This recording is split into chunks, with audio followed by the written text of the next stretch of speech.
जय हिंद प्यारे साथियों, आज के इस क्लास में आप सभी लोगों का स्वागत है। तो आज हम देखने वाले हैं क्लास 12th का पॉलिटिकल साइंस में वर्ल्ड पॉलिटी का चैप्टर नंबर 2, जिसका नाम है दो ध्रुवीयता का अंत। ओके, हम लोगों ने चैप्टर नंबर 1 जिसका नाम है शीत युद्ध का दर ऑलरेडी कवर कर लिया है। इस वीडियो के लिंक में उसका डिस्क्रिप्शन दिया होगा, अगर आप लोगों ने वीडियो नहीं देखा होगा तो उसको देख लीजिएगा। आज हम जो शुरू करेंगे वो चैप्टर नंबर 2 है, जिसका नाम है दो ध्रुवीयता का अंत। वर्ल्ड पॉलिटी का बहुत ही इंपॉर्टेंट ये चैप्टर हो जाता है। हालांकि आप एनसीईआरटी बुक देखिएगा तो एनसीईआरटी बुक में, वर्ल्ड पॉलिटी के एनसीईआरटी बुक में मात्र 7 चैप्टर है। जो आपका फर्स्ट चैप्टर है शीत युद्ध का दौर, वो वहां देखने को नहीं मिलेगा, लेकिन उससे एग्जाम में क्वेश्चन करता है, इसलिए हमने वो ऑलरेडी आप लोग को पढ़ा दिया है। ठीक है, और दूसरा चैप्टर हो जाता है दो ध्रुवीयता का अंत। आज ये हम लोग कवर करने वाले हैं। तो पहले हम लोग देख लेते हैं कि इस चैप्टर में क्या क्या टॉपिक हम लोग को पढ़ने वाला है। तो हम लोग सबसे पहले क्या पढ़ेंगे, बर्लिन की दीवार, जर्मनी। आप लोग को पता होगा हिटलर वाला जर्मनी, जब एक तरह से द्वितीय विश्व युद्ध समाप्त होता है तो जर्मनी उस समय तक हार चुका रहता है। द्वितीय वर्ल्ड वार जब हो रहा था तो सभी आप बच्चों को पता होगा कि पूरी दुनिया दो खेमे में बट चुकी थी, दो खेमे में बट के लड़ाई कर रही थी। एक खेमे का नाम था धुरी राष्ट्र, जिसमें इटली, जापान और जर्मनी अगुवाई कर रहे थे, और दूसरा जो गुट था उसका नाम था मित्र राष्ट्र, उसमें यूएसए, यूएसएसआर, ब्रिटेन और फ्रांस अगुवाई कर रहे थे। तो ये जो मित्र राष्ट्र थे ना, वो द्वितीय वर्ल्ड वार जीत गए, और जो धुरी राष्ट्र था वो हार गया। और धुरी राष्ट्र का हिस्सा हुआ करता था उस समय जर्मनी का सबसे बड़ा तानाशाह हिटलर के बारे में आप लोग को पता ही होगा। जैसे ही हिटलर की मौत होती है तो एक तरह से जर्मनी धराशाह हो जाता है, वहां पे कोई भी शासन करने वाला नहीं रहता है। तो उस पे ये जो मित्र राष्ट्र थे 4 देश, वो उस पे कब्जा कर लेते हैं। बाद में जाके 2 ही देशों का कब्जा उस पे रहता है, एक यूएसए और एक यूएसएसआर का।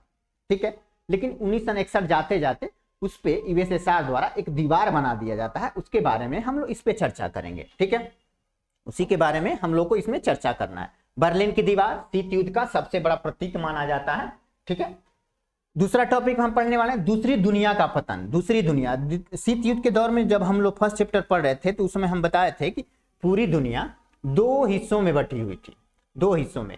पहला क्या था, तो पहली दुनिया पूंजीवादी का समर्थक था, पूंजीवादी, और दूसरा दुनिया था वो किसका समर्थक था, तो समाजवादी का समर्थक था।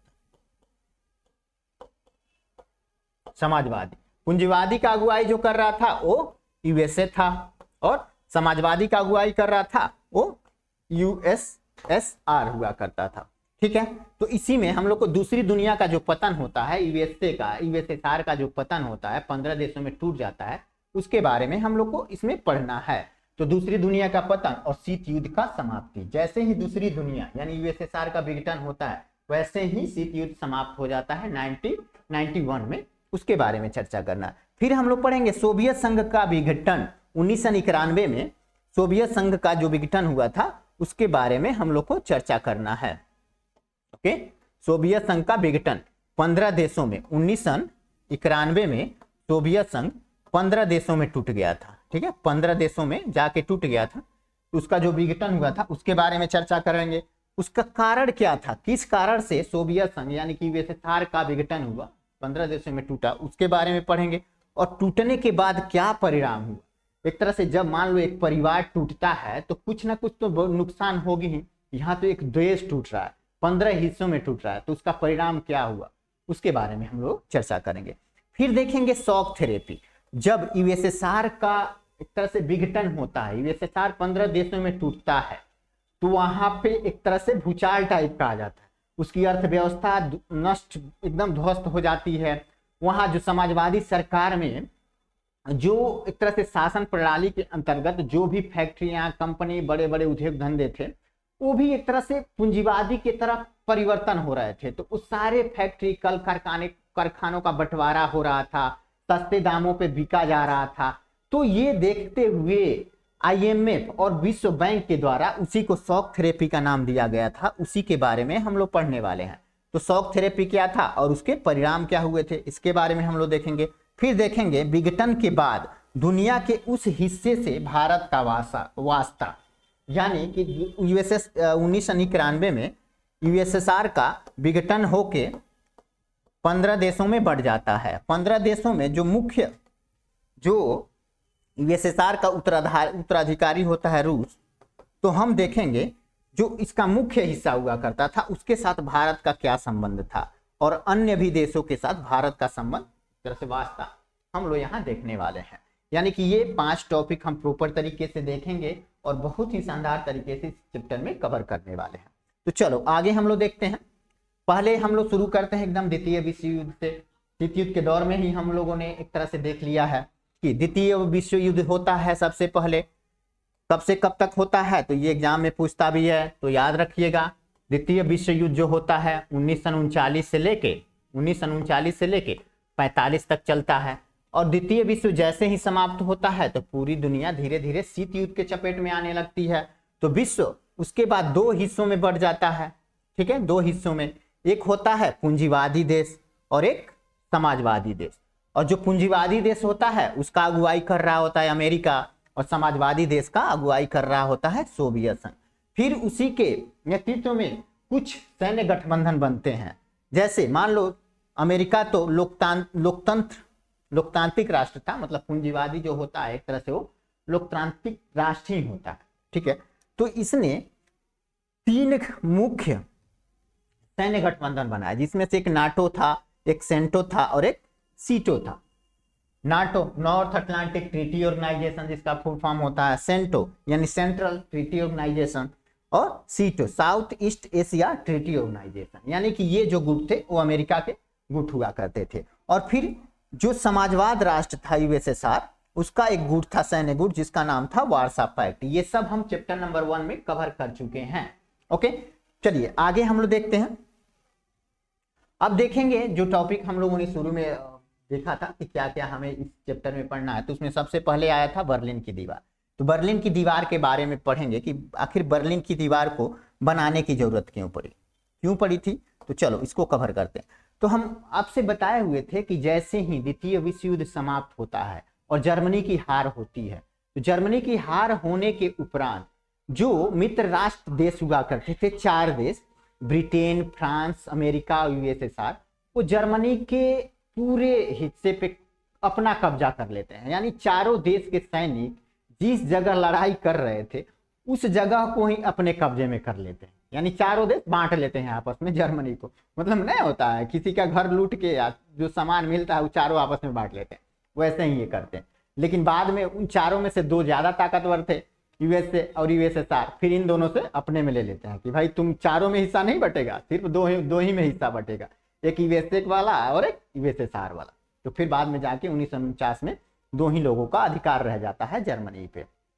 ठीक है, लेकिन क्या होता है दीवार की बनाने की जरूरत क्यों पड़ती है वो हम देखेंगे। तो देखो, जब जर्मनी, मान लो ये जर्मनी है, जर्मनी, इस पे यहां मान लो रसिया का अधिकार था, रसिया का, यूएसएसआर का, और यहाँ पे यूएसए का अधिकार था। अब यूएसए तो पैसे के मामला में बहुत आगे है और ये उससे थोड़ा कम है, लेकिन इसके पास भी पैसा था लेकिन इसके इतना नहीं था। तो ये क्या करता था ना कि पूर्वी जर्मनी को खूब विकास करने लगा, पूर्वी जर्मनी का विकास करने लगा, लोग खुश होने लगे इससे। और जब इसका विकास होने लगा, इसके पास पैसा आने लगा, अर्थव्यवस्था, सामाजिक ढांचा सब एक तरह से उत्थान होने लगा इसका, तो क्या था ना, इधर के लोग इधर जाने लगे, इधर के जितने लोग थे यूएसएसआर वाले हिस्से में वो इधर पलायन करने लगते। जब अधिक संख्या में पलायन होने लगता है तो फिर यूएसएसआर को लगता है कि धीरे धीरे सारे लोग उधर पलायन कर जाएंगे तो हम लोगों का एक तरह से वर्ल्ड राजनीति में एक तरह से बेइज्जती होगा, है ना। तो क्या करता है यूएसएसआर के द्वारा 1961 में यहां से ऐसे करके एक दीवार बना दिया जाता है। कब? 1961 में, जो कितना किलोमीटर रहता है, तो लगभग 150 किलोमीटर, 150 किलोमीटर इतना लंबा दीवार बना जाता है। उसी को कहा जाता है जर्मनी का बर्लिन का दीवार। हालांकि जर्मनी का जो बर्लिन जर्मनी का ही हिस्सा है, ठीक है। लेकिन अंततः 1989 में इस दीवार को वहां की जनता के द्वारा ही गिरा दिया जाता है। दोनों जगह की जनता, जर्मनी के इधर पश्चिमी जर्मनी के लोग और पूर्वी जर्मनी के लोग, दोनों आपस में मतलब एक तरह से दीवार गिरा के मिल जाते हैं, तब जर्मनी एक हो जाता है। 1989 में जर्मनी का दीवार एक तरह से गिरा दिया जाता है। तो हम लोग देखते हैं शुरू से थ्योरी के माध्यम से बर्लिन की दीवार। द्वितीय विश्व युद्ध के बाद जर्मनी को 4 भागों में बांटा गया। ओके, अभी हम इसको फिगर के माध्यम से भी आप लोगों को दिखाएंगे। परंतु 1949 में जर्मनी के सिर्फ 2 हिस्से रह गए। वो 2 हिस्से कौन थे? तो यहाँ पे 2 हिस्सा देखने को मिलेगा, एक पूर्वी जर्मनी और एक पश्चिमी जर्मनी। और पूर्वी जर्मनी पे जो अधिकार था वो यूएसएसआर का यानी सोवियत संघ का था, और पश्चिमी जर्मनी पे अधिकार था वो यूएसए का अधिकार था। अब क्या होता है, तो शीत युद्ध के दौरान शीत युद्ध शुरू हो गया था। शीत युद्ध फर्स्ट चैप्टर में ही पढ़े थे। 1945 में शीत युद्ध शुरू हुआ और 91 तक चला, 1991 तक चला। तो वही कह रहा, शीत युद्ध के दौरान पूर्वी एवं पश्चिमी जर्मनी क्रमशः सोवियत संघ और अमेरिका के प्रभाव में था। यही तो बताए हैं यहाँ, पूर्वी जर्मनी सोवियत संघ यानी यूएसएसआर के प्रभाव में था, और पश्चिमी जर्मनी किसके? तो यूएसए के प्रभाव में था, यानी इन लोगों का वहां पे अधिकार था। फिर क्या होता है, तो पश्चिमी जर्मनी का विकास तेजी से होता है। पश्चिमी जर्मनी फिगर के माध्यम से बताए थे, इधर वाला जो अमेरिका वाला था जर्मनी, इसी को पश्चिमी जर्मनी कहा जाता है। इधर मान लो, इधर तो उत्तर हो गया। ये अगर हम फिगर में देखें, फिगर में अगर हम देखें तो क्या पता चलेगा कि मान लो ये जर्मनी हो गया, और इसको 4 भागों में डिवाइड करें ऐसे, तो ये तो उत्तर हो जाएगा, उत्तर, ये दक्षिण, ये पूर्व, और ये पश्चिम। तो ये हो गया पश्चिम जर्मनी, है ना, इधर से पश्चिम जर्मनी हो जाता है। तो यहाँ क्या बोल रहा है कि पश्चिमी जर्मनी का विकास तेजी से हुआ, इस वजह से पूर्वी जर्मनी के लोगों का पलायन पश्चिम की तरफ होने लगा। अभी हम बताए थे कि अमेरिका वाला हिस्सा जो पश्चिमी जर्मनी था, वहां का विकास काफी तेजी से होता है, तो फिर पूर्वी जर्मनी के लोग उधर भागने लगते हैं। तो फिर यूएसएसआर को लगता है कि भाई अब तो दीवार बनाना ही पड़ेगा, नहीं तो सारे लोग उधर चले जाएंगे। ओके, तो फिर क्या होता है, इसी पलायन को रोकने के लिए 1961 में क्या होता है, तो 1961 में सोवियत संघ ने बर्लिन शहर में 150 किलोमीटर लंबी दीवार बना दी, जिसे बर्लिन की दीवार के नाम से जाना जाता है। ठीक है, अभी कुछ देर पहले बताए हैं। यह दीवार शीत युद्ध का सबसे बड़ा प्रतीक है, सबसे बड़ा प्रतीक, शीत युद्ध का सबसे बड़ा प्रतीक पूछता है। यहां से ऑब्जेक्टिव में 2 क्वेश्चन बनते हैं कि जो बर्लिन का दीवार था वो कब बना था, तो 1961 में। कब गिराया गया था, तो 1989 में। ओके, अब ये भी पूछता है शीत युद्ध का सबसे बड़ा प्रतीक किसको माना जाता है। हाँ, शीत युद्ध का चरम बिंदु अलग हो गया, शीत युद्ध का चरम बिंदु है क्यूबा मिसाइल संकट है, लेकिन शीत युद्ध का सबसे बड़ा प्रतीक पूछे तो वो हो जाता है क्या, ये कौन, बर्लिन की दीवार, बर्लिन की दीवार हो जाता है। फिर क्या होता है, अंततः 28 वर्षों बाद 1989 में यह दीवार जनता के द्वारा गिरा दी। ओके, जब कब गिराई जाती है, जब यूएसएसआर कमजोर होता है। 1989 में यूएसएसआर का विघटन शुरू हो जाता है 91 में, यानी 89 के 2 साल बाद तो जाके यूएसएसआर टूट ही गया। अब उसका अधिकार ज्यादा तक प्रभुत्व उस पर जर्मनी पे था भी नहीं यूएसएसआर का, इसलिए धीरे धीरे वो टूटने लगा। तो जर्मनी को थोड़ा काबू नहीं कर पा रहा था, तो वहां के लोग एक तरह से अपने आप को कैद महसूस करते थे। फिर उन लोगों ने ही एक तरह से दीवार को ढा दिया, छेद कर दिया, हल्ला भाला हथौड़ी जो मिला, पत्थर होता जिससे मिला उससे छेद करके एक तरफ से दूसरे तरफ आना जाना शुरू कर दिया। कहीं दीवार को छेद करके, कहीं तोड़ के, कहीं कुछ, मतलब जिस तरीके से तोड़ना था तोड़ के एक तरह से समाप्त कर दिया धीरे धीरे दीवार को। ओके, कब, 1989 को। अब आगे हम लोग देखते हैं, यहाँ देखिएगा, यहाँ फिगर के माध्यम से अगर आप लोग देखिएगा तो यहाँ एक चीज देखने को मिलेगा आपको कि ये रहा जर्मनी। यहाँ से आप गौर कीजिएगा तो ये जर्मनी का हिस्सा है, यहाँ से ये सब ये यहाँ से आ जाइए, यहाँ से ये सब जर्मनी का हिस्सा हो जाता है। ओके, यही तो है जर्मनी, ये सब है ना, यही जर्मनी है। और जब 1945 में, हम अभी बताए थे कि 1945 में जैसे ही द्वितीय वर्ल्ड वार समाप्त होता है, तो मित्र राष्ट्र जिसकी अगुवाई कर रहे थे अमेरिका, सोवियत संघ, ब्रिटेन, फ्रांस, उनकी सेना जिस जगह थी वहीं पे वो अपना कब्जा कर लिए। तो यहाँ देखिए यहाँ पे फ्रांस लिखा होगा, झंडा दिख रहा होगा। ये वाला हिस्सा फ्रांस अपने कब्जे में ले लिया पूरा, यहाँ तक, मतलब यहाँ पे फ्रांस के सैनिक थे तो वो कब्जा कर लिया कि भैया अब ये हमारा हिस्सा है। जर्मनी तो हार गया, हम जीते हैं तो हमारा हिस्सा हो गया। मतलब देखो कैसे होता है, लोग कहते हैं ना देश ईमानदार होता है, यहाँ देश के देश बेईमान है ना। और यहाँ पे ब्रिटेन देखने को मिलेगा, ठीक है, ये ब्रिटेन, ग्रेट ब्रिटेन जिसको कहते हैं, यहाँ से यहाँ तक ब्रिटेन की अपने कब्जे में ले लिया, ठीक है। ये वाला हिस्सा ब्रिटेन अपने कब्जे में ले लेता है, और ये वाला हिस्सा यहाँ से जो है वो यूएसएसआर के हिस्से में चला जाता है। ये वाला यूएसएसआर मतलब सोवियत संघ अपने कब्जे में ले लेता है। और यहाँ पे अमेरिका का झंडा दिख रहा होगा, ये वाला हिस्सा पूरा अमेरिका के कब्जे में हो जाता है। लेकिन बाद में इन दोनों से अमेरिका द्वारा छीन लिया जाता है। बाद में बोलता है कि भाई तुम क्या करेगा, हमको दे दो, हम इसका विकास करेंगे, तो ये इसको सौंप देते हैं। फिर जर्मनी का 2 ही हिस्सा रह जाता है, एक पे यूएसएसआर का कब्जा रहता है और दूसरे पे यूएसए का यानी कि अमेरिका का, ठीक है। यहाँ देखिएगा 2 हिस्से में 1949 जाते जाते ये 2 ही हिस्सों में हो गया। 1949 जाते जाते ये 2 ही हिस्सों में रह गया। एक था इस पे वेस्ट जर्मनी यानी कि पश्चिम जर्मनी जिस पे अमेरिका का अधिकार था, और पूर्वी जर्मनी लाल वाला जिस पे यूएसएसआर यानी सोवियत संघ का अधिकार था। और यही दीवार बनाया गया था, यहाँ दिख रहा है ना ये दीवार, यही दीवार 1961 में यूएसएसआर के द्वारा बनाया गया था, ठीक है, इतना याद होगा। और इसी दीवार को 1989 में वहां की जनता के द्वारा तोड़ दिया गया था। ओके, फिगर के माध्यम से बढ़िया से समझ में आया होगा। अब हम लोग आगे देखते हैं। ये था हमारा पहला टॉपिक। यहाँ से देख लीजिएगा ये दीवार है, देखिए यही दीवार है, ठीक है, बढ़िया से दिखाई दे रहा होगा। यहाँ पे भी दीवार देख रहा होगा, इधर के लोग दीवार के उस साइड से जा रहे हैं, इधर भी लोग जा रहे हैं, ठीक है। यही जर्मनी का एक तरह से बर्लिन का दीवार है, जो 150 लगभग 150 किलोमीटर का ये दीवार था जो यूएसए के द्वारा बनाया गया था। आगे हम लोग देखते हैं सोवियत प्रणाली। हम लोग को सोवियत के विघटन के बारे में ही पढ़ना है। 2 ध्रुवीयता का अंत में, यानी कि दुनिया शीत युद्ध के दौर में 2 ध्रुवों में बटी हुई थी, पूरी दुनिया 2 हिस्सों में बटी हुई थी।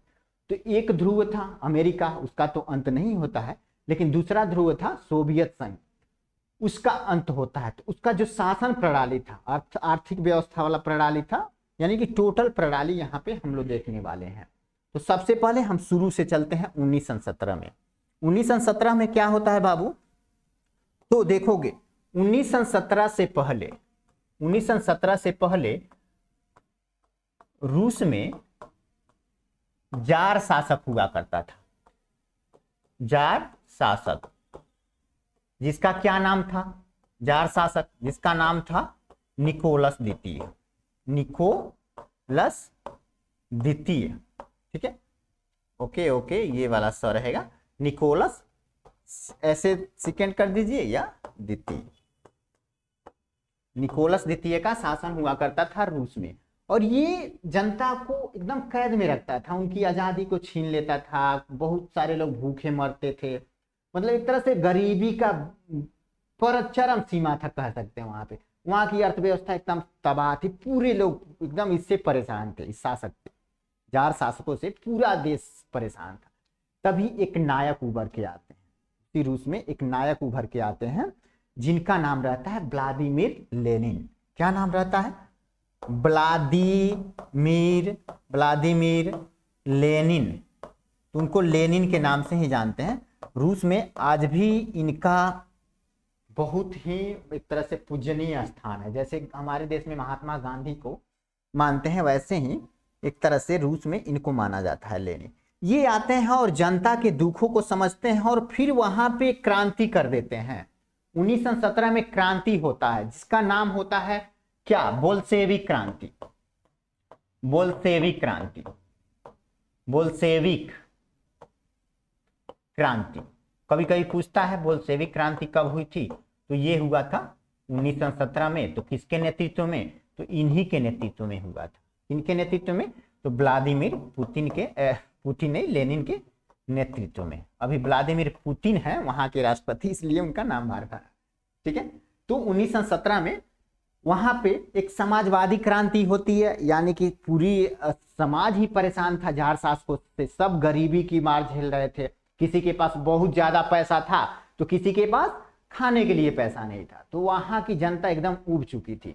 वो चाहती थी कि सभी का एक तरह से बढ़िया से जीवन यापन हो, बढ़िया से मेडिकल सुविधाएं उपलब्ध हो, शिक्षा बढ़िया से मिले, सब कोई चाहता है। तो समाजवाद में तो यही होता है। जब दुनिया समाजवाद अपनाती है तो समाजवाद में क्या होता है बाबू, अगर गौर कीजिएगा तो समाजवाद में क्या होता है।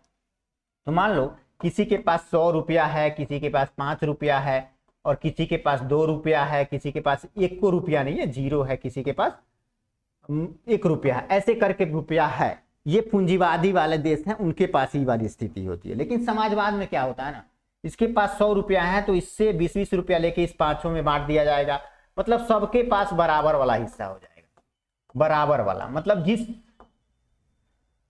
बराबर टाइप का एक तरह से हिस्सा हो जाता है, वही होता है समाजवाद। यानी समाज के सभी वर्ग का ख्याल रखा जाता है।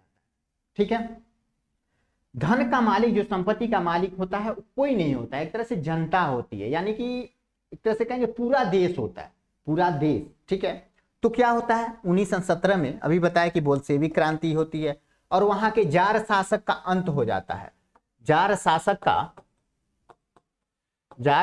का अंत होता है 1917 में। और वहां पे फिर समाजवाद का गठन होता है, समाजवाद का। और समाजवाद में सबका बराबर का अधिकार होता है। और पहले तो यहाँ पे राजशाही हुआ करता, तो राजशाही समाप्त करने के बाद उसके सामने 2 ही ऑप्शन था, या तो समाजवाद को अपनाए या पूंजीवाद को अपनाए। तो पूंजीवाद को नहीं अपनाया, पूंजीवाद का विरोधी था उस समय यूएसएसआर। पूंजीवाद को न अपना के वो समाजवाद को अपना लेता है। पूंजीवाद में क्या होता है ना, पूंजीवाद अपनाता तो उसको लोकतंत्र भी अपनाना पड़ता, लोकतंत्र। ठीक है। पूंजीवाद अगर अपनाता तो उसको लोकतंत्र अपनाना पड़ता। लेकिन जब समाजवाद अपनाया तो यहाँ पे लोकतंत्र वाली स्थिति ही नहीं पैदा होती है। समाजवाद में क्या होता है ना, तो एक ही पार्टी का शासन होता है, एक ही पार्टी का शासन होता है।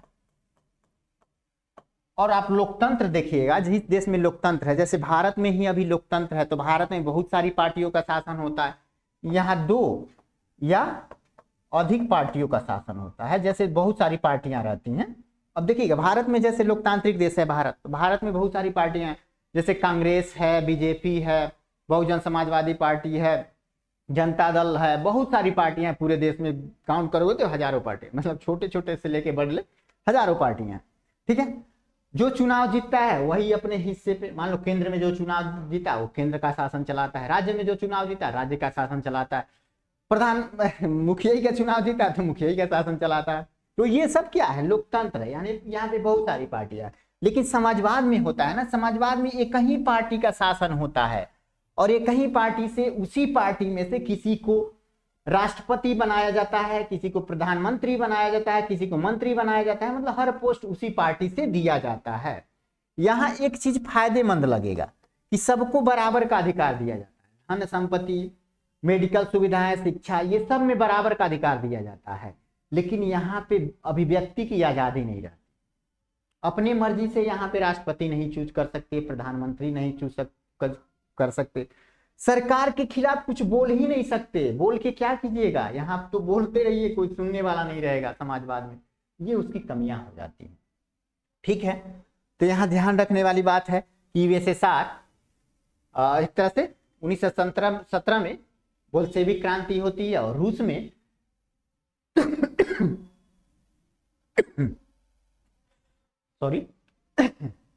रूस में क्या होता है, तो समाजवाद को एक तरह से समाजवाद स्थापित हो जाता है और वहां पे रूस से अब यूएसएसआर अस्तित्व में आ जाता है।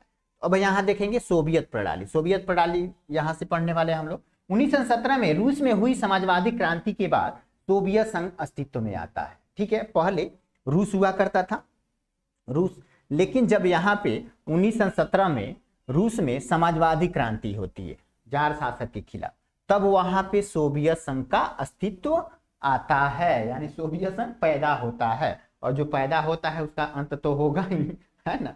जैसे भारत से पैदा होके पाकिस्तान बना, तो एक दिन पाकिस्तान का भी अंत होगा। ठीक है। फिर बांग्लादेश बना, उसका भी होगा। आजकल बड़ा कूद रहा है बांग्लादेश, है ना। भारत के खिलाफ जाने की कोशिश कर रहा है, ये नहीं जानता कि उसके एकदम मगरमच्छ के मुंह में है, मगरमच्छ के मुंह में होके उसी से बैर कर रहा है ना, वो वाली स्थिति है।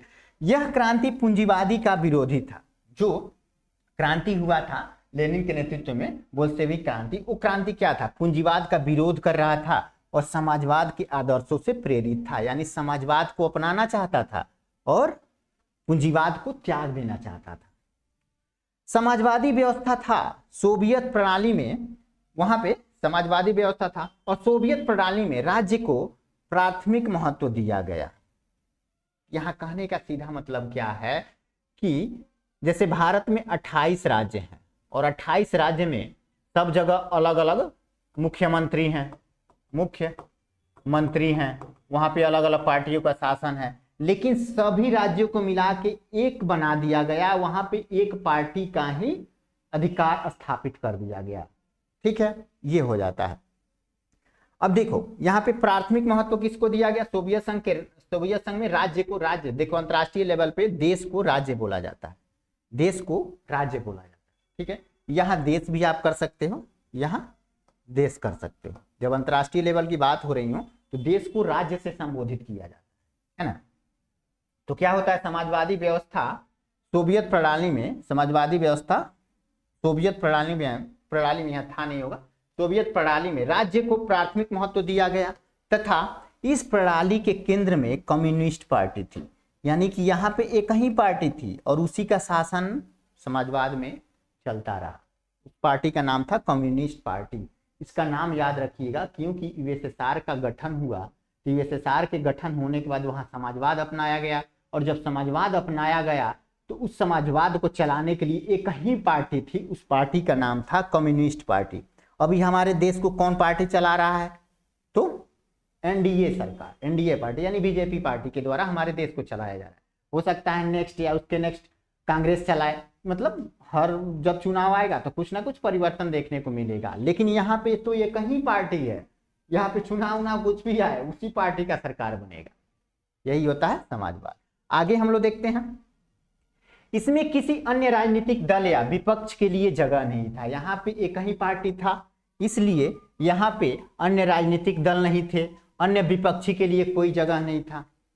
अर्थव्यवस्था योजनाबद्ध तथा राज्य के नियंत्रण में थी। वहां की अर्थव्यवस्था समाजवादी अर्थव्यवस्था, ठीक है, समाजवादी अर्थव्यवस्था में क्या होता है कि अर्थव्यवस्था योजनाबद्ध तो होती है लेकिन कंट्रोल उस पर राज्य का होता है, राज्य ही वितरित करता है, सारे लोगों को बराबर एक तरह से धन वितरित करने का कार्य करता है। ओके, तो अर्थव्यवस्था योजनाबद्ध थी तथा राज्य के नियंत्रण में थी। वहां की अर्थव्यवस्था राज्य के, यानी कि यहाँ देश कर सकते हैं, देश आप लोग को अगर राज्य नहीं समझ में आए तो देश भी कर सकते हैं, क्योंकि अंतर्राष्ट्रीय लेवल पे देश को राज्य पुकारा जाता है। तो वहां पे अर्थव्यवस्था योजनाबद्ध थी तथा राज्य के नियंत्रण में थी। यह निजी संस्था की संपत्ति को समाप्त करने, अब देखो समाजवाद जब अपनाया जाता है ना तो निजी संस्था की जो संपत्ति होती है उसको समाप्त कर दिया जाता है तथा समाज में समानता स्थापित की जाती है, समानता स्थापित की जाती है, यानी सबको बराबर का अधिकार हो जाता है, बराबर का अधिकार हो जाता है। ओके, समाज में समानता स्थापित करने की सबसे बड़ी कोशिश थी, यहां पे की हो जाएगा।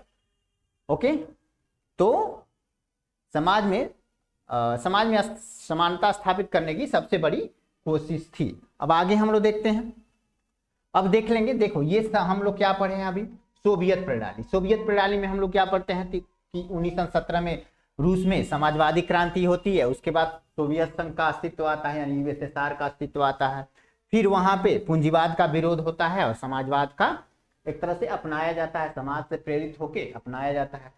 तो एक तरह से सवाल आएगा, सर समाजवाद सबसे पहले किसके दिमाग में आया था?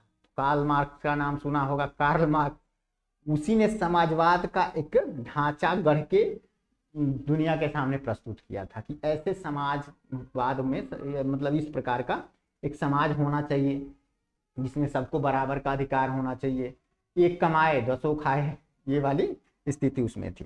ठीक है, तो ये हम लोग पढ़ लिए।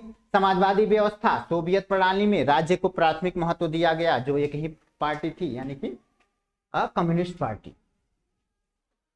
इससे किसी अन्य राजनीतिक दल या विपक्षी के लिए कोई जगह नहीं था। इसमें सोवियत प्रणाली में एक ही पार्टी थी तो उसी का वर्चस्व था। उसके बाद अर्थव्यवस्था वहां की थी वो योजनाबद्ध थी और राज्य के नियंत्रण में थी, यानी कि राज्य तो एक ही हुआ करता था, यूएसएसआर, उसी के नियंत्रण में थी। फिर यहाँ निजी संस्था की संपत्ति को समाप्त कर दिया गया। निजी संस्था की संपत्ति क्या बोलते हैं, तो मान लो जैसे अभी हमारे देश में क्या है, मिश्रित अर्थव्यवस्था, तो अंबानी के पास खूब ढेर पैसा है तो उसका निजी संपत्ति है ना, उस पर दूसरे लोगों का तो अधिकार है नहीं। वहीं भारत में अगर समाजवाद रहता है तो उसका पैसा सरकार छीन के गरीबों में दे देता, यानी समानता का अधिकार स्थापित हो जाता। तो यह निजी संस्था की संपत्ति को समाप्त करने तथा समाज में समानता स्थापित करने की सबसे बड़ी कोशिश थी। ये क्या था, तो सोवियत प्रणाली। अब हम लोग देख लेंगे सोवियत प्रणाली के सकारात्मक पक्ष, सकारात्मक पहलू। ठीक है, यहाँ पक्ष की जगह पे आप पहलू भी कर सकते हैं, नहीं तो पक्ष भी रखेंगे, कोई दिक्कत नहीं है, दोनों का मतलब एक ही रहता है। अब देख लेंगे सोवियत प्रणाली के जो सकारात्मक पक्ष थे वो, फिर देखेंगे सोवियत प्रणाली के नकारात्मक पक्ष। मतलब सोवियत प्रणाली एक तरह ये देखेंगे कि खराब क्यों था, और अभी हम जो देखने वाले हैं वो देखेंगे सोवियत प्रणाली अच्छा क्यों था। ठीक है, वो देख लेते हैं। सोवियत प्रणाली के सकारात्मक पक्ष, सोवियत संघ की सरकार ने अपनी सभी नागरिकों के लिए एक न्यूनतम जीवन स्तर सुनिश्चित कर दिया था। ये इसका सकारात्मक पॉइंट है। न्यूनतम जीवन स्तर सुनिश्चित करने का मतलब क्या होता है बुआ, तो देखो जैसे कोई व्यक्ति जन्म लेता है तो वहां पे एक नियम बना दिया गया था कि उसको इस तरह की सुविधाएं दी जाए, चाहे भोजन की हो, चाहे मेडिकल सुविधाएं हो, चाहे शिक्षा की सुविधाएं, इस तरह से मतलब उसको सुविधा दी जाए कि वो न्यूनतम कम से कम 70 या 72 साल जी सके कोई भी व्यक्ति। मतलब उससे पहले वो नहीं मरना चाहिए, न्यूनतम उसको उतना जीवन जीना चाहिए। यही होता है क्या, तो न्यूनतम जीवन स्तर। इससे अधिक जी सकता है लेकिन इससे कम नहीं जीना चाहिए, इतना कम से कम सुविधा सरकार प्रदान करे। उसके लिए क्या करता होगा सरकार, अब मान लो देश के प्रत्येक नागरिक के लिए एक न्यूनतम जीवन स्तर सेट कर देगा तो उसके लिए उसको तो सुविधाएं भी देनी पड़ेगी कि मान लो बढ़िया सड़क बनवा के देना होगा ताकि उसको एक्सीडेंट ना हो जाए, मर जाए बेचारा। मैं बढ़िया से मेडिकल सुविधाएं देना होगा उसको ताकि कोई बीमारी ना हो जाए, नहीं तो वो भी मर सकता है ना। यह शिक्षा बढ़िया देगा कि शिक्षा उसके पास रहेगी तो उस हिसाब से अपना जीवन बढ़िया यापन करेगा। भोजन एनर्जी वाला, कम से कम बढ़िया ऊर्जा वाला, जितना एक दिन में ऊर्जा की आवश्यकता होगी उससे अधिक वाला उसको मिले ताकि वो बढ़िया से हष्ट पुष्ट रहे और एक अच्छा खासा जीवन जी के जाए। वही तो होता है, वो सब व्यवस्था कर पाएगी एक सरकार, तभी तो वहां की जनता एक अच्छा खासा जीवन जीने के बाद मरेगी। तो उसी को कहते हैं क्या, न्यूनतम जीवन स्तर। भारत में भी न्यूनतम जीवन स्तर पता है कितना है, 67 वर्ष एक लोगों का न्यूनतम जीवन स्तर। यहाँ हम एग्जैक्ट नहीं बता रहे हैं, कहीं पूछेगा नहीं, हम एक अनुमान के तहत बता रहे हैं। ठीक है, इससे ज्यादा ही भारत का भी क्या है 67.2, इसी के पास, इसी के आसपास न्यूनतम जीवन स्तर है, शायद अब कम भी हो गया होगा। चलो आगे हम लोग देखते हैं क्या, तो ये हो गया, ये एक सकारात्मक पक्ष था। तो इसमें हम लोगों ने क्या पढ़ा, तो सोवियत संघ की सरकार ने अपने सभी नागरिकों के लिए एक न्यूनतम जीवन स्तर सुनिश्चित कर दिया। फिर क्या था, तो बुनियादी जरूरतें जो होती हैं, जैसे क्या हो जाता है, स्वास्थ्य सुविधाएं यानी मेडिकल सुविधाएं उपलब्ध कराना, शिक्षा उपलब्ध कराना, बच्चों को देखभाल तथा लोक कल्याण की अन्य चीजें रियायती दर पर मुहैया कराती थी। कौन, समाजवादी सरकार। समाजवादी सरकार पूरे देश में, यूएसएसआर में स्वास्थ्य सुविधाएं उपलब्ध कराती थी, फ्री में, एकदम न्यूनतम खर्चा करके, न्यूनतम पैसा में। ठीक है, शिक्षा बेहतर दिया करता था, बच्चों की देखभाल की बहुत सारी सुविधाएं हुआ करती थी तथा लोक कल्याण की अन्य चीजें, जिससे लोगों का एक कल्याण हो सके, उसको भी रियायती दर पे यानी सस्ते दामों पे उपलब्ध कराया जाता था। ये सारी सुविधा इसमें मौजूद थी। उसके बाद वहां बेरोजगारी नहीं था। एक क्या सकारात्मक पक्ष था, तो वहां पे बेरोजगार कोई नहीं था, सब काम धंधे में लगे हुए थे। जिसके पास जैसी योग्यता थी उस योग्यता के आधार पे सब कोई काम धंधा में लगा हुआ। ठीक है, आज भारत में देखिएगा तो भारत में क्या है, बढ़ चढ़ के बेरोजगारी है ना, बहुत बेरोजगारी है भारत में। भूखे लोग एक तरह से कहेंगे कि हालत खराब है, वो वाली स्थिति आ गई है। अब देखो, मिल्कियत का प्रमुख रूप राज्य का स्वामित्व था, यहाँ क्या कह रहा है, थोड़ा अटपटा शब्द लगेगा, यहाँ कह रहा है कि मालिकाना जो हक था पूरे देश में, उस पर राज्य का मालिकाना हक था, किसी जनता का नहीं था। राज्य यानी राज्य का मतलब पूरे जनता का मालिकाना हक, जो राज्य मतलब एक तरह से देश था उसका मालिकाना हक, किसी व्यक्ति का नहीं था। अब यहाँ पे 10 कट्ठा किसी का जमीन है, उसका मालिकाना हक उसको मिल गया है। किसी का 20 बीघा जमीन है, किसी के पास कंपनी है तो उसका मालिकाना हक है ना। यहाँ प्राइवेट लोगों का मालिकाना हक है अपने यहाँ। लेकिन वहां पे जितनी भी फैक्ट्रियां थी, जितने भी जमीन थे, जितने भी धन दौलत थे, जितनी मेडिकल सुविधाएं थी, जितनी शिक्षा की व्यवस्था थी, सब पे देश का एक तरह से स्वामित्व था। देश का एक तरह से क्या कहेंगे, राज था, उस पे देश के अधिकार में आता था वो सब। और देश जो था यूएसएसआर, वो अपने हिसाब से पूरे समाज में वितरित करता था। अब आगे क्या देखेंगे, तो भूमि और अन्य उत्पाद संपदाओं पर स्वामित्व व नियंत्रण भी राज्य का ही था। ये भी एक तरह से सकारात्मक पहलू हो जाएगा कि वहां की जो भूमि थी या अन्य उत्पाद संपदाएं, अन्य उत्पाद मतलब फैक्ट्रियां, कल कारखाने या कोई उत्पाद होता था जहां से फैक्ट्रियों में से बनता है ना उत्पाद, बिस्कुट में दवाएं या बहुत सारी चीज खाने के लिए, पहनने के लिए, ओढ़ने के लिए बहुत सारी बनती हैं। उन सारे उत्पाद पे भी एक तरह से जो स्वामित्व यानी मालिकाना हक और नियंत्रण जो था वो किसका था, तो राज्य का ही था। ठीक है। सोवियत संघ की संरचना बहुत उन्नत थी। संचार, सॉरी संरचना नहीं, संचार, यहाँ हम कंफ्यूज हो गए। ठीक है, यहाँ संचार की बात की जा रही है। सोवियत संघ की जो संचार व्यवस्था थी यानी कम्युनिकेशन, बात करने की, एक जगह से दूसरे जगह कोई चीज पहुंचाना हो, जैसे मान लो यूएसएसआर बहुत बड़ा हुआ करता था देश, एक जगह से कोई दूसरे जगह बात पहुंचाना हो तो टेलीविजन सुविधा, एक तरह से टेलीफोन सुविधा, परिवहन सुविधा, हवाई रेलवे, सब कुछ बढ़िया उन्नत किस्म का था। इस समय एक तरह से विकास के मार्ग पे चल दिया था यूएसएसआर। आगे चल के कुछ दिक्कतें आई जिसकी वजह से एक तरह से धीरे धीरे यूएसएसआर का विघटन होना प्रारंभ हो गया। लेकिन शुरुआत में ये बहुत ही अच्छी स्थिति में था यूएसएसआर। वहां पे सोवियत संघ की संचार बहुत उन्नत थी। ठीक है, आप लोग देखोगे ना तो जो अंतरिक्ष है, अंतरिक्ष में सबसे पहला कोई देश जाने वाला है तो यूएसएसआर ही। अंतरिक्ष में सबसे पहले यूएसएसआर ही पहुंचा था, उसके बाद अमेरिका पहुंचा था।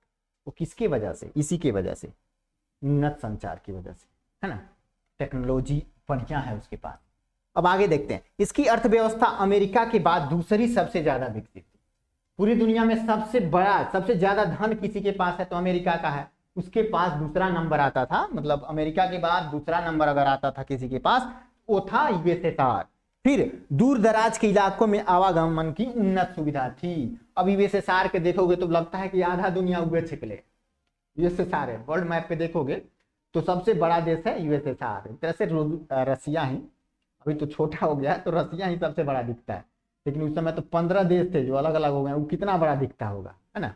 तो अब एक जगह से उस कोना से उस कोना तक जाना हो तो उसके लिए भी एक तरह से उन्नत सुविधा थी। बढ़िया हवाई सुविधा थी, रेल सुविधा थी, बहुत सारी अन्य प्रकार की भी सुविधाएं उसमें उपलब्ध थी। तो ये क्या था, सकारात्मक पहलू था। किसका, तो सोवियत प्रणाली का सकारात्मक पहलू। अब हम देखेंगे सोवियत प्रणाली की नकारात्मक पहलू। यानी सकारात्मक तो देख लिए कि हाँ ये बढ़िया व्यवस्था है, ये सही है, वो बढ़िया है, खूब देख लिए, तारीफ कर लिए। अब थोड़ा इसका बुराई भी कर लेते हैं, है ना।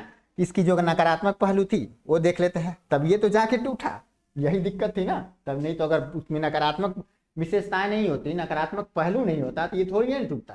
तो देखो सोवियत संघ में एक दलीय यानी कम्युनिस्ट पार्टी का शासन था। अब देखो जरा यहां गौर करो, जिस देश में एक पार्टी का मात्र शासन हो तो क्या कंप्यूटर के जैसा सेट थोड़ी है कि सब कुछ प्रॉपर तरीके से बढ़िया तरीके से चलाएगा। किसी के मन में लालच आ गया, उच्च अधिकारियों का अपने अंदर घमंड भी आ जाए, कुछ कुछ होता है ना, तो उस नाते अन्य जनता पे थोड़ा अत्याचार भी देखने को मिलता था। वो वाली स्थिति आ गई थी। अपने घर के लोगों का तरह से बढ़िया से देखभाल करना, जो निचले तबके के हैं उनका थोड़ा कम ख्याल रखना, ये वाला भावना आ गया। अब एक पार्टी है, एक ही पार्टी का सरकार है तो अपने हिसाब से चलाएगी, अपनी दादागिरी चलाएगी, जैसा मन करेगा वैसा करेगा सब। ये वाली स्थिति आ गई थी। जनता एक तरह से धीरे धीरे उबने लगी थी कि भैया एक को पार्टी अपने हिसाब से सब कुछ कर रहा है। और उस समय खास करके देखोगे तो शीत युद्ध का दौर जब चल रहा था तो यूएसएसआर अपने देश के अंदर के लोगों का ख्याल नहीं रखता था, वो दूसरे देशों को पकड़ के अपने में शामिल करने पे ज्यादा पैसा खर्च करता था, ज्यादा ख्याल उन लोगों का रखता था। अपने देश के अंदर के लोगों का ख्याल कम रखता था, दूसरे देशों का ख्याल ज्यादा रखता था कि वो हमारे तरफ आ जाए, समाजवाद को अपना ले। धीरे धीरे अंदर की जनता उब रही थी, वो भी धीरे धीरे एक तरह से कह सकते हैं गुलामी की जिंदगी जीने लायक अपनी स्थिति को समझ रही थी। ठीक है, तो सोवियत संघ में एक दलीय यानी कि कम्युनिस्ट पार्टी का शासन था, लोकतंत्र का अभाव था, लोकतंत्र वहां नहीं था। अगर किसी को कोई राष्ट्रपति या कोई शासक पसंद नहीं था तो लोगों को उसको चेंज करने का कोई अधिकार नहीं था। मान लो किसी विशेष क्षेत्र, मान लो ये रसिया हो गया बड़ा सा, और इस छोटे से क्षेत्र में किसी मतलब बढ़िया इसी पार्टी का कोई नेता का शासन हो, किसी अधिकारी का शासन हो, वो अधिकारी अब अच्छा नहीं है, अच्छा नहीं है, तो लोग चाहेंगे तो इसको बदल पाएंगे क्या? नहीं बदल पाएंगे। हमारे यहाँ क्या होता है, मान लो इतना बड़ा देश है, यहाँ इस पंचायत में कोई मुखिया है, मुखिया ही एक तरह से वहाँ का शासन होता है, और जब मुखिया खराब काम करने लगे तो 5 साल बाद इसको लोग हटा देते हैं, है ना। लेकिन वहां पे ये व्यवस्था नहीं थी, एक ही पार्टी से वहां शासन होता था, उसको हटाने का कोई अधिकार नहीं था लोगों के पास। तो वहां पे लोकतंत्र का अभाव था, अभिव्यक्ति की आजादी नहीं थी, यानी कुछ कहना पड़ता था, कुछ कहना रहता था सरकार को, सरकार के खिलाफ यदि आप कुछ बोलते थे तो डर लगता था कि कहीं सरकार उठवा न दे, उठवा के मरवा न दे। चीन में क्या होता है, साम्यवादी यानी कि समाजवादी टाइप का सरकार है, चीन के खिलाफ वहां की जनता कुछ भी बोले ना तो उस पर बुलडोजर चढ़वा देती है, उसको नजरबंद कर देती है, उसको मार के खत्म कर देती है, कोई कुछ बोलने वाला नहीं रहता। वही वाली स्थिति वहां पे भी थी, ये भी एक तरह से नकारात्मक पॉइंट था। अभिव्यक्ति की आजादी नहीं थी, अभिव्यक्ति मतलब अपने आप को व्यक्त करना, बोलना, अगर किसी के खिलाफ हम बोलना चाहें तो बोल नहीं सकते, वो वाली स्थिति थी, है ना। तो अभिव्यक्ति की आजादी नहीं होने के कारण लोग अपनी असहमति यानी सरकार से सहमत नहीं थे तो वो अक्सर चुटकुले और कार्टूनों में व्यक्त करते थे, डायरेक्ट सरकार के खिलाफ नहीं बोलते थे, चुटकुलों में बोलते थे। कहीं चुटकुला सुनाना होता था तो चुटकुलों के माध्यम से, कार्टून के माध्यम से अपनी शिकायत, अपने दिल की बात बोलते थे बेचारे, वो वाली स्थिति थी, है ना। आगे हम लोग देखते हैं, इस दल का सभी संस्थान पर गहरा अंकुश था, जितने भी वहां उस देश में संस्थाएं थी उन सब पे कंट्रोल, अंकुश कंट्रोल नहीं कहेंगे, ठीक है, अंकुश जो था वो किसका था, तो एक ही दल का था, किसका, कम्युनिस्ट पार्टी का, ठीक है। यह दल जनता के प्रति जवाबदेह नहीं थी, कोई जनता अगर इनसे जवाब मांगता था कि मेरे साथ ऐसा क्यों हो रहा है तो ये उसके प्रति जवाबदेह नहीं थी। लोकतंत्र में यही नहीं होता है, जनता जो वहां के, मान लो विधायक अगर चुन के आप भेज रहे हो, विधायक हो गया, सांसद हो गया, जो देश चलाने के लिए आप भेज रहे हो, तो आप उनसे सवाल करोगे और सवाल का जवाब देने के लिए वो बाध्य है, उसको देना होगा। लेकिन यहाँ पे वो वाली परिस्थिति नहीं थी, यहाँ जो दल था वो जनता के प्रति जवाबदेह नहीं था। सोवियत संघ के 15 गणराज्यों में जो एक गणराज्य हुआ करता था रूस, यानी सोवियत संघ का निर्माण हुआ था 15 देशों को मिला के हुआ था, उसमें एक देश हुआ करता था रूस, तो हर मामले में इसी का प्रभुत्व हुआ करता था, रूस का ही चलता था, 14 देशों का नहीं चलता था, ज्यादातर रूस का ही चलता था। सोवियत संघ अपने नागरिकों की राजनीतिक और आर्थिक आकांक्षाओं को पूरा नहीं कर सका। अंततः क्या होता है कि सोवियत संघ जिस उद्देश्य से लेनिन ने समाजवाद की स्थापना की थी, समाजवाद की स्थापना लेनिन ने तो 1917 में ही कर दी थी, 1924 में इनकी मृत्यु हो गई थी, लेकिन जब शीत युद्ध आया ना 1945 में, तब से समाजवाद पे उतना फोकस नहीं किया जाने लगा। लेनिन की आकांक्षाओं पे देश नहीं खरा उतर रहा था, ठीक है। तो क्या हो रहा था, सोवियत संघ अपने नागरिकों के राजनीतिक और आर्थिक आकांक्षाओं को पूरा नहीं कर सका। फिर क्या था, वह औद्योगिक और बुनियादी ढांचे जैसे कि परिवहन, ऊर्जा तथा उत्पाद के मामलों में पश्चिम देशों से पीछे रह गया। पश्चिम देश, अब पश्चिम देश कौन होंगे, तो आप जरा गौर कीजिएगा कि पश्चिम देश कौन होंगे।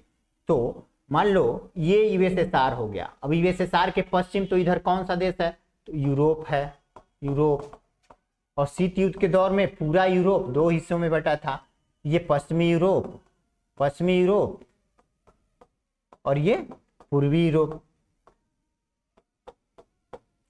तो जो पश्चिम देश की बात होता है ना, तो इन्हीं यूरोप की बात होता है, इसी यूरोप के, क्योंकि यूएसएसआर के पश्चिम में यूरोप ही है।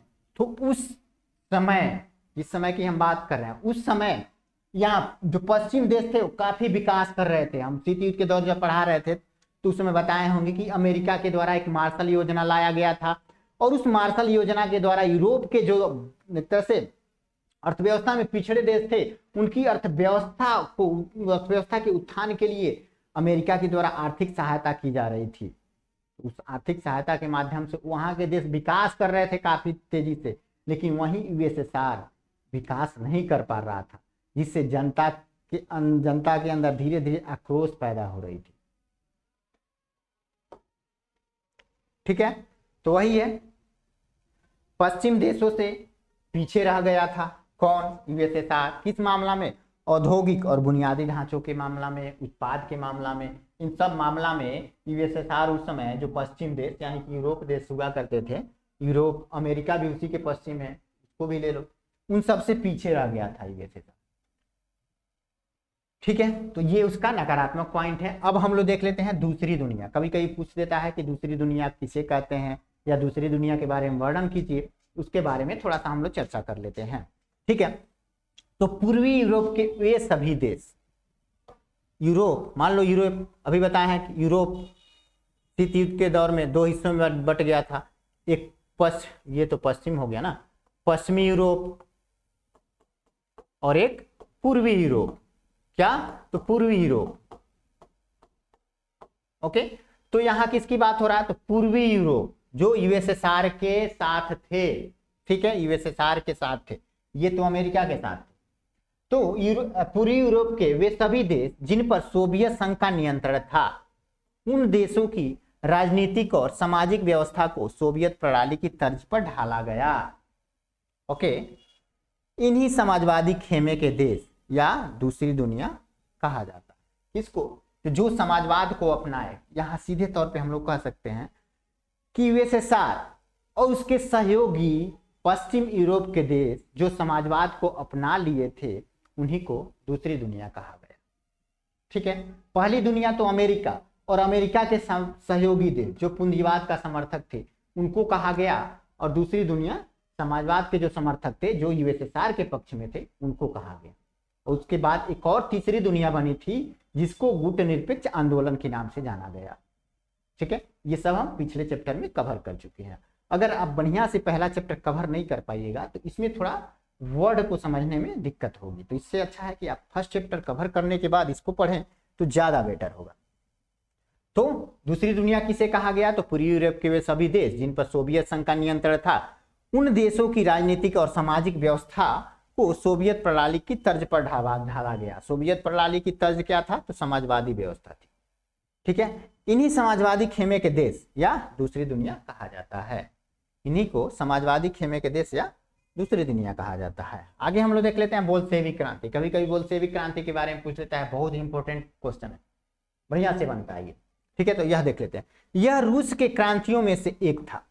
सन 1917 की रूस की क्रांति विश्व इतिहास की सबसे महत्वपूर्ण घटनाओं में से एक है। ओके, बोल्शेविक क्रांति, अभी शुरू में ही इसके बारे में हम लोग बढ़िया से चर्चा किए थे कि बोल्शेविक क्रांति रूस के क्रांतियों में से एक था। 1917 में रूस की क्रांति जो होती है वो विश्व इतिहास की सबसे महत्वपूर्ण क्रांति में से एक थी, क्योंकि बोल्शेविक क्रांति जब हुई थी ना 1917 में, एक बड़े हिस्से, दुनिया के एक बड़े हिस्से में एक उसकी संरचना का ही परिवर्तन कर दिया था। राजतंत्र से समाजवाद अपना लिया गया उस क्रांति के चलते, बोल्शेविक क्रांति।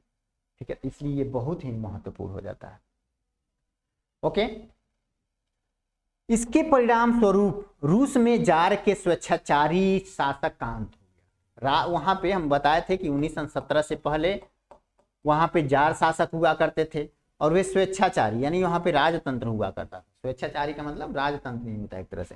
तो जार के स्वेच्छाचारी शासन का अंत हुआ तथा सोवियत संघात्मक समाजवादी गणराज्य जिसको यूएसएसआर कहते हैं, यूएसएसआर का ये फुल फॉर्म हुआ union of Soviet socialist Republic, यहाँ आर रहेगा, Soviet union of Soviet socialist Republic. ठीक है, तो क्या होता है कि पहले वहां के जार का शासन का अंत होता है और फिर वहां पे क्या अपना लिया जाता है, सोवियत संघात्मक समाजवादी गणराज्य की स्थापना होती है, यानी कि यूएसएसआर की स्थापना होती है।